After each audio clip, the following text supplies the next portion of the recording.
আমরা জীবনে পরীক্ষার মুখোমুখি হই। আল্লাহ তাআলা আমাদেরকে পরীক্ষার জন্যই দুনিয়াতে পাঠিয়েছেন। তো ভাই বোনের প্রথম প্রশ্ন হলো যে আমরা যখন জীবনে পরীক্ষার বা বিপদের মুখোমুখি হই তখন আমরা কি করব।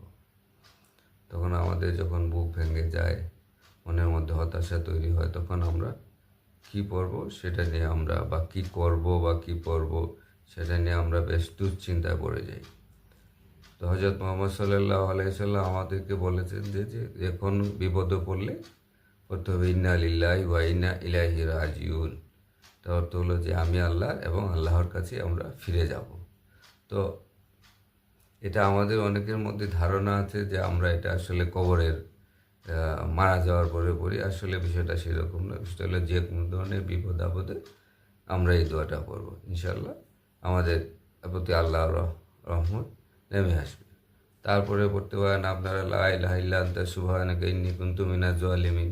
যে দোয়া পড়ে হযরত ইউনূস আলাইহিস সালাম বিপদ থেকে মুক্তি পেয়েছিলেন, মাছের পেট থেকে মুক্তি পেয়েছিলেন।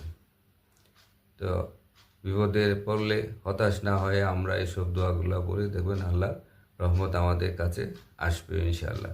আর একটা জিনিস মনে রাখবেন, যে বিপদের মাধ্যমে আল্লাহ আমাকে আপনাকে আল্লাহর কাছে নিতে চান, সেই বিপদের জন্য আমরা কেন হতাশ হব।